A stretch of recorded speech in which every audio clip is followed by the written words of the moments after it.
sígueme, no mires atrás, que delante está el reino, mi reino de paz.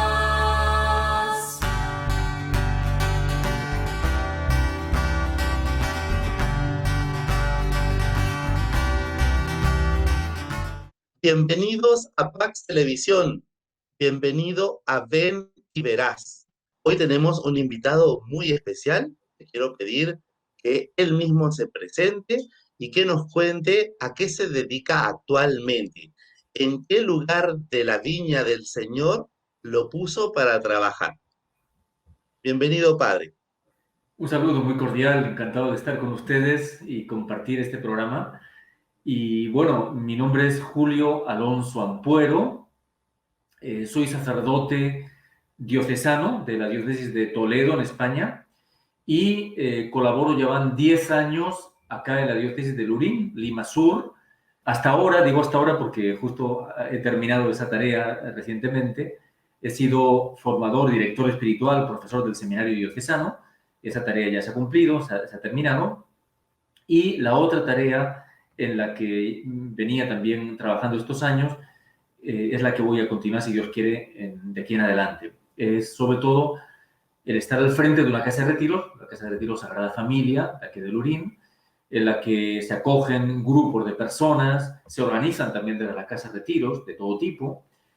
También hay una serie de publicaciones desde la casa. O sea, hay varias iniciativas que están funcionando desde la casa, ¿no? Entonces, no solamente una casa en la que gente viene o grupos vienen para hacer retiros, sino que intenta ser como un centro de espiritualidad, ¿no? Un centro impulsor de espiritualidad y también de evangelización. Esa es la tarea en la que, si Dios quiere, me encuentro ya de pleno en los próximos meses.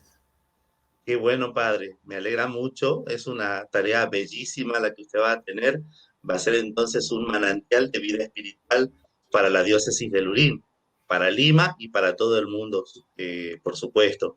Quiero que nos cuentes un poquito cuál fue tu experiencia de familia, es decir, a qué muchacho, a qué persona, a qué joven fue a llamar el Señor. Quiero que nos cuentes un poquito cómo es tu familia, cómo fue tu niñez, tu adolescencia, cuál era tu perfil, tu carácter, tu personalidad, en qué personita se fijó el Señor.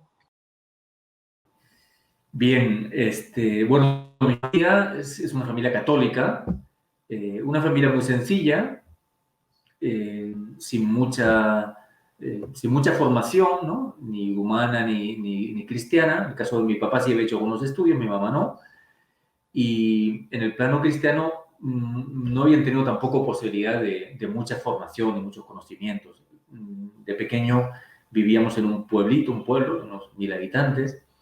Y recuerdo este detalle, por ejemplo, que mi mamá, cuando años más tarde, ya cuando ya tendría más de 50, creo, vivió su primer retiro, ella me dice: hijo, ¿por qué a mí estas cosas no me las han enseñado antes? Quiere decir que vivía una fe católica, pero muy sencilla, poco formada, pero muy sencilla. Sin embargo, había unos valores cristianos, católicos, muy inculcados. O sea, por ejemplo, yo no recuerdo haber faltado, quizás una vez, desde mis 7 años, que hice la primera comunión, no recuerdo haber faltado a misa nunca. Ningún domingo, fiesta de precepto. Recuerdo una vez, sí, no sé si alguna más ha habido, pero como algo totalmente excepcional. Es decir, había una convicción muy clara de que el Día del Señor era para el Señor, ¿no? Y juntamente con eso, una serie de valores morales muy afianzados. Somos 3 hermanos, de los cuales 2 sacerdotes. La hermana mayor es casada, ella es mamá, es abuela, y también ella tiene una hija religiosa, una monjita de claustro, Clarisa. Entonces, bueno, una familia católica sencilla, pero donde sí, ciertamente, lo esencial se vivía, ¿no? Se vivía profundamente. Lógicamente, yo con el tiempo he ido profundizando mucho más en mi fe, ¿no? He ido conociéndola, descubriéndola más en toda su riqueza y viviéndola más, ¿no? Pero al menos lo esencial sí que creo que se transmitió desde pequeño. Obviamente que fui bautizado a poco de nacer, a los poquitos días. De pequeño también fui monaguillo, y eso sí que recuerdo que lo viví, por ejemplo, con mucha ilusión. Yo recuerdo que siendo un niño, o sea, 8 años, ¿no? 7, 8 años, yo iba a acolitar en mi parroquia con una alegría extraordinaria. Para mí el domingo o el sábado por la noche, ya la misa de vísperas del domingo, era un acontecimiento de alegría. Y la semana que me tocaba acolitar durante los días de semana también. Un niño que lógicamente le apetece jugar. Yo recuerdo estar jugando con mis amigos, compañeros en el parque y salir corriendo porque era la hora de acolitar y feliz. Y de ese tiempo recuerdo, como monaguillo, porque son de esas cosas que Dios va poniendo en ti, ¿no? O sea, esas semillitas que en ese momento tú no eres consciente, pero que lo descubres más tarde. Yo recuerdo, por ejemplo, que me impactó mucho, me quedó muy grabada la devoción con que el sacerdote consagraba en la misa. O sea, esa profunda devoción que yo percibía como niño, yo me quedaba, o sea, mirando, admirando, ¿no? Y, o sea, sin entender mucho, pero yo captaba que hay algo grande estaba pasando. Ese sí que es un recuerdo que quedó muy, muy marcado en mí, ciertamente.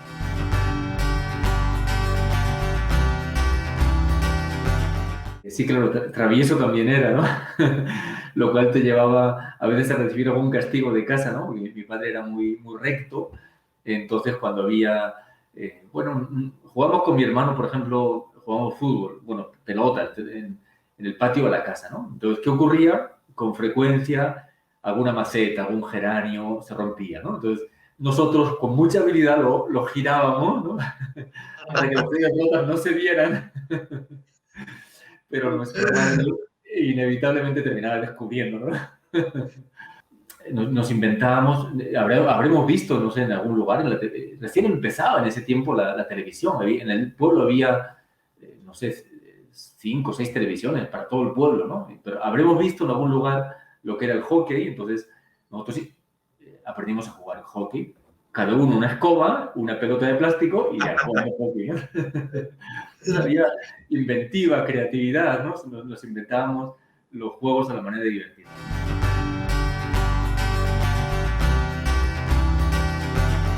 Primero ingresé en un seminario menor, lo que sería equivalente más o menos en Perú a la secundaria, pero tengo que decir que en ese momento yo no tenía una conciencia de vocación.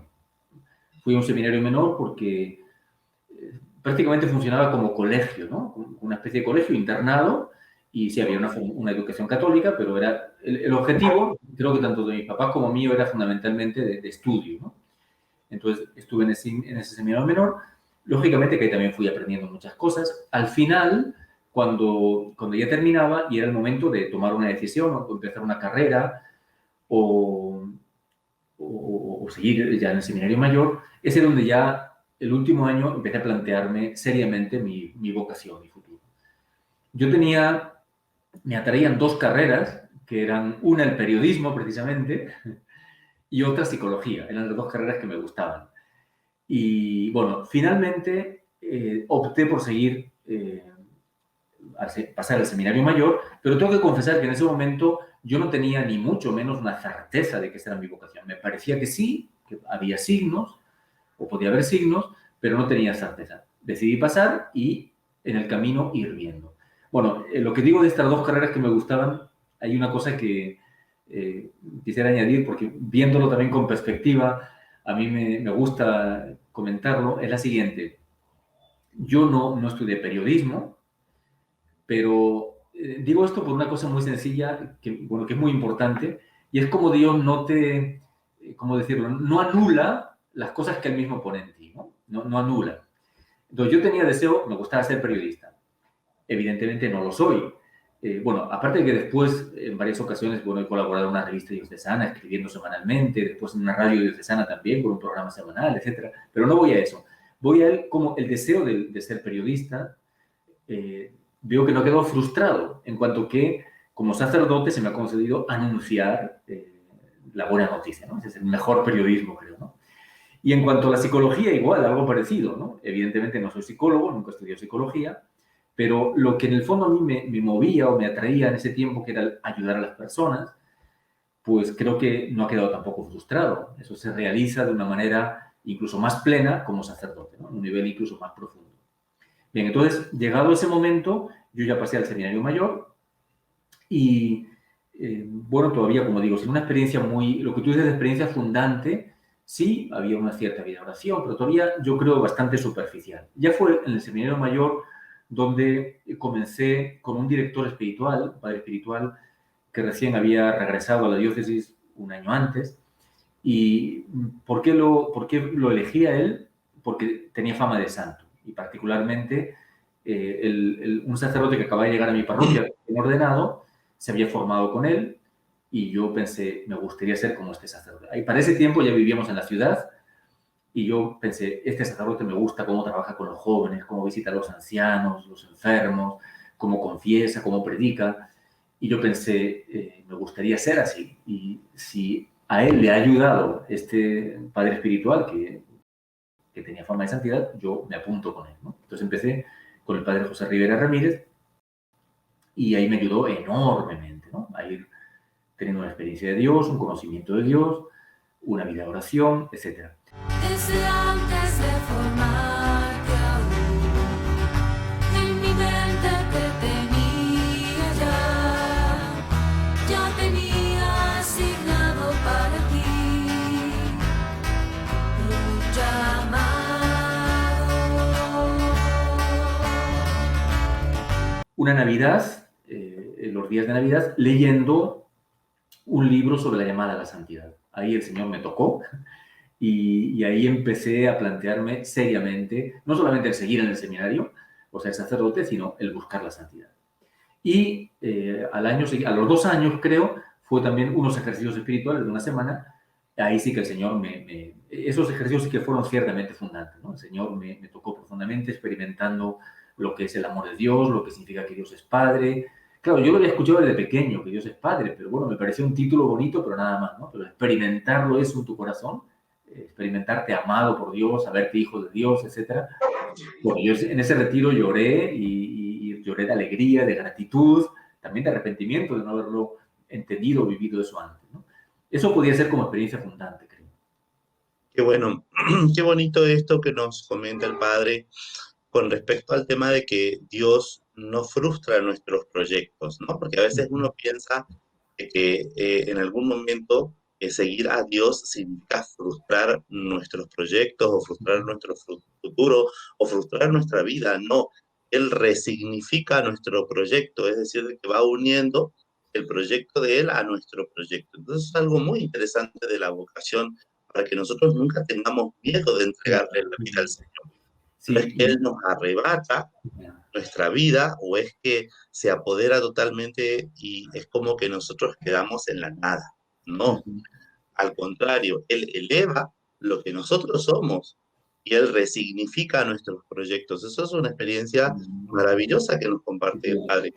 Y sí, cuéntanos, sí, perdona, adelante. en esta misma línea, para mí es la vivencia del celibato, ¿no? Porque hay personas que entienden el celibato solamente como una renuncia, ¿no? O sea, tú no te has podido casar, no has podido formar una familia, no tienes unos hijos biológicos, pero igual, o sea, esa dimensión de paternidad o de fecundidad, yo doy testimonio muy gozoso de que no ha quedado frustrada en mí. O sea, la gente nos llama padres, ¿no? Y yo me siento padre. O sea, es verdad que no tengo unos hijos biológicos, pero el Señor me ha conseguido vivir gozosamente esa paternidad espiritual. Espiritual no significa irreal, no significa artificial, significa muy real, porque uno está transmitiendo la vida divina, ¿no? La vida de Dios, la vida de la gracia. Y eso es muy gozoso, es muy planificante. Y ahora a ti te toca actuar. Da el paso que tienes que dar.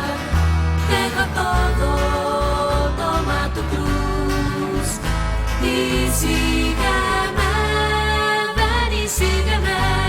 No mires atrás, que delante está el reino, mi reino de paz. Y claro, yo tenía algunas dudas. Por ejemplo, yo pensaba, tenía un compañero que eran muy, no sé, muy don de gentes, ¿no? Muy relaciones públicas, y yo era más bien tímido, ¿no? Entonces, recuerdo que al padre espiritual le dije, pero yo creo que no voy a ser capaz, no voy a ser capaz de ser sacerdote porque yo no soy tan relaciones públicas. Bueno, entonces él me dijo, me hizo ver, ¿no? Bueno, tú no eres relaciones públicas, pero tampoco eres un bicho raro, no eres una persona rara, eres normal, ¿no? Entonces, es más, me dijo, tienes otras cualidades que para un sacerdote pueden ser incluso más importantes, ¿no? Pueden ser más importantes como puede ser la capacidad de escuchar, de dialogar personalmente con las personas, etc. Yo tenía otro miedo, otro temor que tenía, era decir, bueno, pero ¿y si soy un sacerdote mediocre? Qué triste sería un sacerdote mediocre, rutinario, superficial. Y entonces en algún momento pensé, bueno, mejor ser un buen laico que un mal sacerdote, ¿no? Y también me ayudó a entender, oye, pero puede ser un sacerdote mediocre, pero también puede ser un buen sacerdote, un sacerdote santo. Y puede ser un laico bueno o también un laico mediocre, ¿no? Bien, el asunto es que yo ahí despejé mis dudas y ahí tuve ya la certeza de que Dios me quería. Claro, esa certeza quedó definitivamente sellada en la ordenación diaconal y después presbiteral. Y un dato que yo no sé si eso es muy frecuente o no, por lo menos yo lo siento como una gracia de Dios, es que a partir de ese discernimiento que hice y después la llamada del obispo, yo nunca más, nunca después he tenido dudas acerca de mi vocación, nunca tuve. Eso, le doy infinitas gracias a Dios porque ya mi vida quedó volcada al 100% en este camino y entregada al Señor en este camino, ¿no? Otra cosa es que después haya ido discerniendo en cuanto a tareas concretas, ¿no? ¿Me quieres en este lugar o en este otro, en esta tarea o en aquella otra? Eso ya es diferente, ¿no? Pero nunca he dudado de que mi camino era el sacerdocio.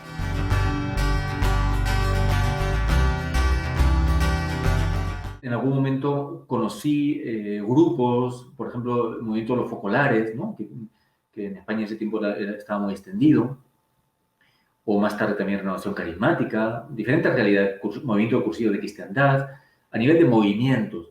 Respecto de lo que es el sacerdocio diocesano o religioso, ahí la verdad nunca tuve duda. Lo que pasa es que, por ejemplo, acá en Perú veo que hay un predominio sobre todo de sacerdotes religiosos, ¿no? Diferentes congregaciones, etcétera. Y de hecho lo que siempre la gente te pregunta, bueno, ¿usted padre de qué congregación es? Ah, de la congregación diocesana, ¿no? Por ejemplo, en mi diócesis sí había jesuitas, había carmelitas, franciscanos, pero digamos, los sacerdotes que yo siempre he conocido eran diocesanos, ¿no? Entonces, para mí ese era como el modo normal o natural de ser, ¿no? Después, con el tiempo, he ido entendiendo que efectivamente era lo que calzaba perfectamente para mí, porque yo no me veía, digamos, centrado en ningún carisma particular, ¿no? Sino que me veía con esa amplitud de lo que es el sacerdote diocesano, que no es salesiano, pero trabaja con niños y con jóvenes, no es Camilo, pero trabaja con enfermos, es decir, abarca de algún modo todos los carismas y todas las vocaciones, ¿no? Entonces, desde ahí me he sentido muy, muy identificado, muy en mi lugar, en comunión con el obispo, en dependencia del obispo, en comunión con los hermanos sacerdotes, etc. Y bueno, esa es otra cosa que si quieres después ahora te cuento, porque, claro, normalmente el sacerdote diocesano trabaja en parroquia, y en mi caso esa es una realidad que poquito tiempo se ha dado, ¿no? Casi nunca. Pero bueno, eso también forma parte de cómo Dios te lleva, ¿no? Y cómo Dios te va cambiando los planes o hace que salgan los suyos y no los tuyos. Una vez ordenado, estuve un año en parroquia, en vicario parroquial. Al cabo de un año, el obispo me llama para decirme, mira, he pensado que vayas a Roma para ampliar estudios, etc. Y bueno, yo, jovencito como era, ¿no?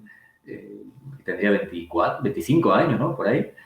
Dije, bueno, sería interesante todavía 2 años más en la parroquia y después ir a estudiar. Me dice, no, necesito que vayas ya. Después de un año en parroquia, a estudiar, ¿no? A Roma y a Jerusalén. Y regresando, ya me encargaron la tarea de profesor y formador, donde estuve 16 años.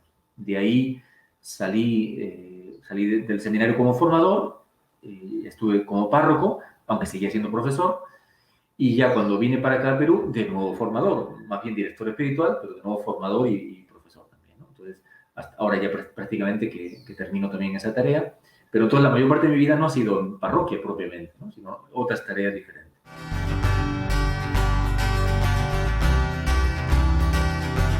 Con motivo del 5º centenario de la evangelización, el entonces cardenal Vargas, el cardenal de Lima, hizo un acuerdo con nuestro cardenal, el cardenal Marcelo González, para que algunos sacerdotes de Toledo pudieran venir a la arquidiócesis de Lima.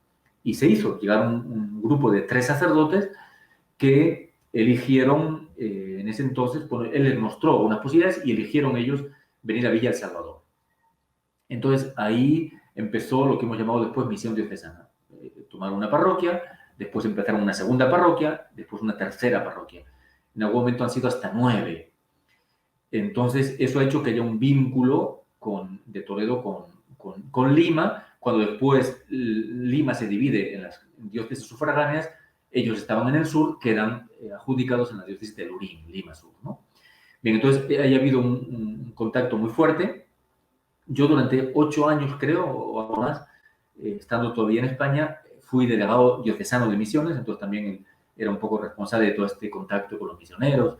Y de hecho estuve viniendo por varios años, veníamos 1 mes, 2 meses para apoyar en alguna misión parroquial que se hacía con jóvenes, etc.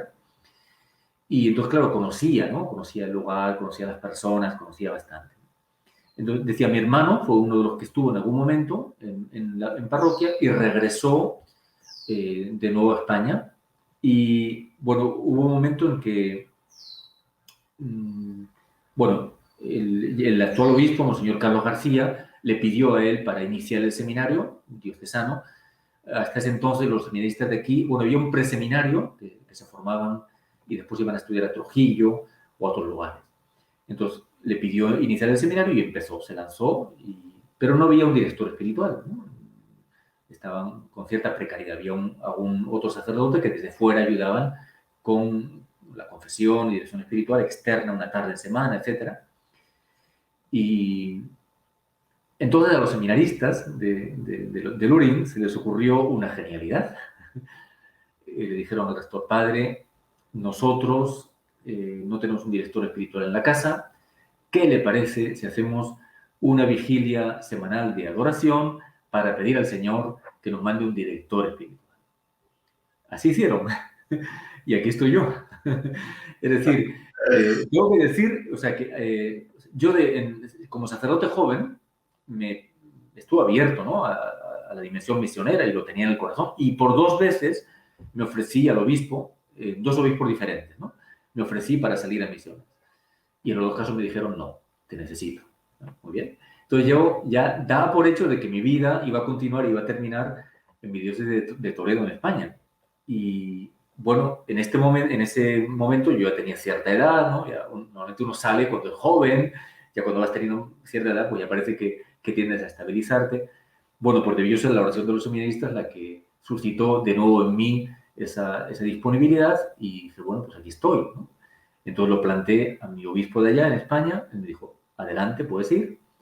Y efectivamente se concretó, en pocos meses vine para acá. Esa es la explicación, no hay otra, ¿no? Porque yo ya digo, yo daba por hecho de que ya mi vida iba a continuar en España y ahí iba a terminar mi vida, ¿no? Es tan grande mi amor por ti, que para que pudieras tú vivir, mi sangre clavado en la cruz, yo vertí.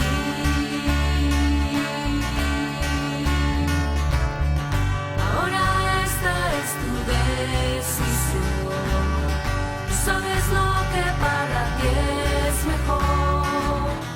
Recuerda que por siempre estaré junto a ti.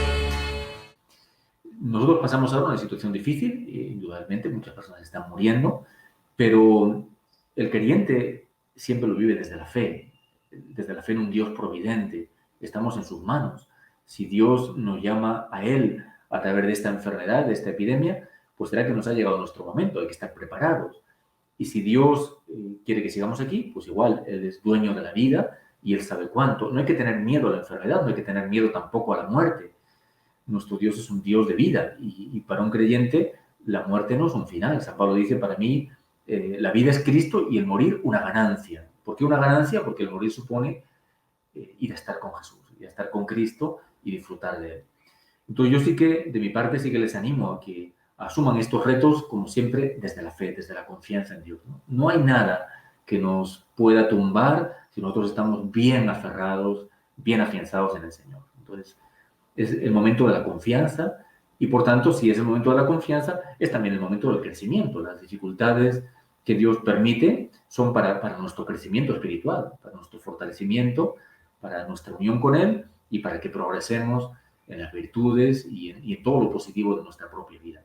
Te pido en este día, Señor, que derrames tu abundante bendición, tu misericordia, tu paz, tu gracia, tu salvación sobre cada uno. En el nombre del Padre, y del Hijo, y del Espíritu Santo. Amén. Hermoso. Muchas gracias, Padre. Muy agradecido por su presencia aquí en nuestro programa. Pues Y encantado de haber estado con ustedes y disponible siempre que lo deseen. muchas gracias, muchas gracias. Queridos televidentes, estamos muy contentos de que en cada visita nos vamos enriqueciendo de esas experiencias de aquellos que han escuchado la llamada de Dios y se han prestado a ir y estar con Él. A ti también te decimos, te repetimos las palabras del Señor, ven y verás. Ven y sígueme.